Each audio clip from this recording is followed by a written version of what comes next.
섹터 기준이 아니라 기본적으로 개별 종목 기준으로 지금부터 얼마나 업사이드가 클 거냐 이걸 따져보셔야 된다. 그러면 저기서 앞으로 올라올 거란 말이에요. 그러면 여러분들 지금 상황에서 떠나시겠습니까? 나 현금 1억이 있어. 그래서 지금 유진테크를 투자할래? 주승 엔지니어링을 투자할래? PNT를 투자할래? 2년 정도 타임라인을 두고 투자한다 그러면 어디 투자하겠습니까 여러분들? 제가 물어볼게요. 현 시점에서 한 3년 정도 지나서 5배 정도의 상승 여력이 있다?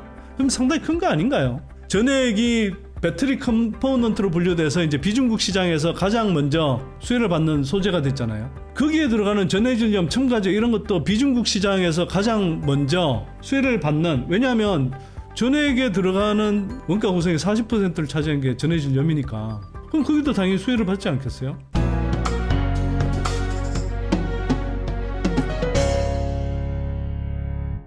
(2차전지) 조정기에 손실 나는 사람들의 특징은 뭐냐면 업종 대표주인 대형주 중심으로 투자하는 경우 섹터 전체의 업황이 역하면 빠져나가기가 어렵죠. 아무래도 그 다음에 업종 내 변화를 충분히 모니터해서 포트 조정에 반영하지 않는 경우 방치 투자를 장기 투자로 착각하는 분들이 되게 많습니다. 또 이런 분이 잘 모르고 그냥 투자하는 경우에 종목 백화점이 되어 있는 경우도 많습니다. 종목 백화점 되면 절대 안 되고요. 거꾸로 어느 한두 종목에 몰빵해 있는 것도 굉장히 위험합니다. 한두 종목에 몰빵해 있으면 그 종목이 조정받았을 때 굉장히 타격이 크고요. 그 종목에 타격을 받았을 뿐만 아니라 포트 조정을 하고 싶어도 한두 종목에 물려 있어서 이게 예를 들어서 한 6, 7종목이 있으면 그 중에 한 종목이라도 좀 덜 빠지거나 뭐 수익을 내거나 뭐 이런 종목들이 있어서 경우에 따라서는 조정이 심해서 여기를 추가로 매수하고 싶을 때 상대적으로 양호한 종목을 팔아서 일정하게 수익 실현해서 갈아타면 되는데 그것도 안 되는 거거든요. 그래서 몰빵인 경우, 종목 백화점인 경우 둘 다 바람직하지 않다. 그리고 그런 사람들이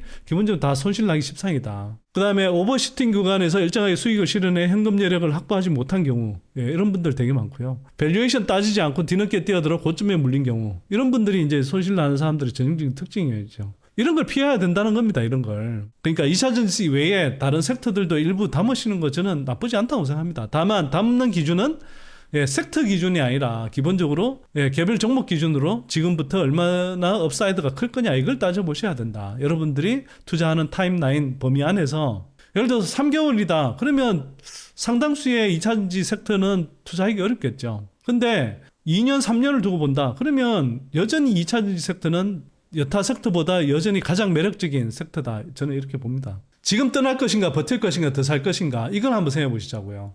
자, 유진테크는 반도체 증착장비 업체입니다. 저 업체의 주가를 한번 보시면 22년 초가 고점이었고 그때 이후로 뭐 9월 30일이 이제 저점으로 돼 있는데 약 9달 동안 그리고 뭐 지지부진한 기간까지 따지면 거의 1년 가까이 주가가 바닥을 기었습니다.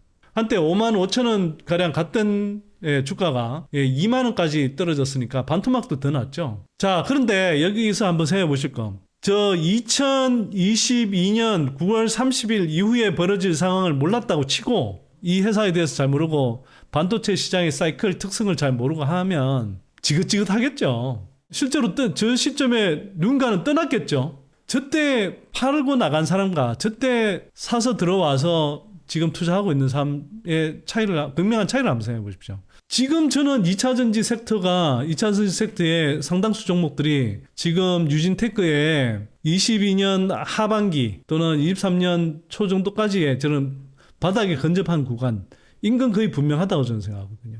그러면 저기서 앞으로 올라올 거란 말이에요. 그러면 여러분들 지금 상황에서 떠나시겠습니까? 뭐 적어도 저 바닥을 다지고 다시 반등할 때까지 몇 달 이상 안 걸릴 것 같습니다. 뭐 그 반등이 아주 속 시원하게 안 일어날지 모르겠지만 그러나 그리고 개별 종목을 어떻게 투자하느냐에 따라서요 여러분들이 깜짝 놀랄 수준의 뭐 주가 상승을 맛볼 수도 있습니다.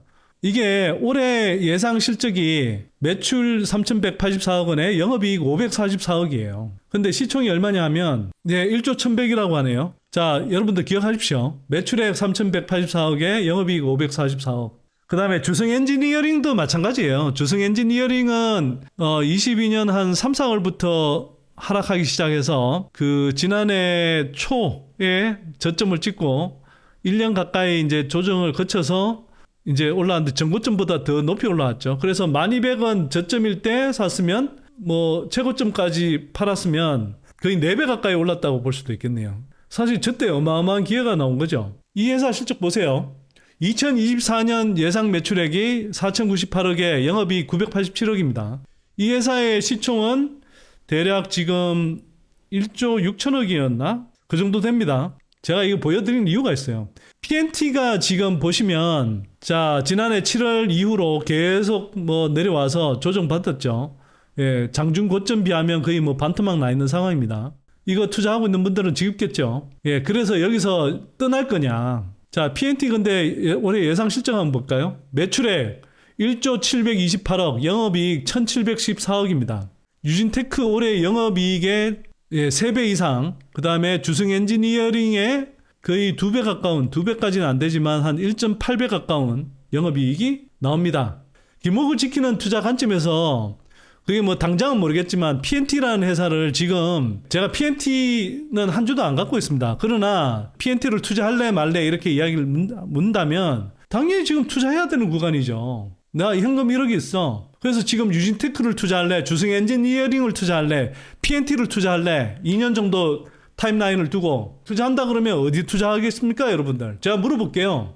당연히 PNT라고 나오죠, 답이. 제가 반도체냐 2차전지 섹터냐 이렇게 놓고 보는 게 아니라 말씀드렸잖아요. 예, 개별 종목별로 봐야 된다. 이제 에코프로 BM 역시나 7월달 이후로 조정받았고요. 예, 장전 가점이 58만 원 뭐 저 가격에 사신 분들이야 지금 힘들겠죠. 근데 여기서 추가로 굉장히 많이 떨어질까요? 전 여기서부터 업사이드가 더 크지 다운사이드가 더 크다고 생각하지 않습니다. 이럴 때 업사이드가 크면 상당히 많이 커질 거고요. 포스코홀딩스도 마찬가지고. 자, SKC는 제가 갖고 있는 종목이어서 뭐 그 감안해서 들으십시오. 동박사업도 하반기부터는 좋아질 거고, 그 다음에 글라스 기판이 붙잖아요. 그 글라스 기판 양산 일정이 지금 세계에서 잘 빨라요. 그럼 그 밸류를 가장 먼저 받겠죠. 그 실적이 나오면 영업이익률이 기본적으로 50% 이상 될 가능성이 높아요. 수율만 웬만큼 나와주면. 제가 볼 때는 27년 정도까지 가면 20조 정도 갈 수 있는 그 정도의 실적이 충분히 만들어질 것 같습니다.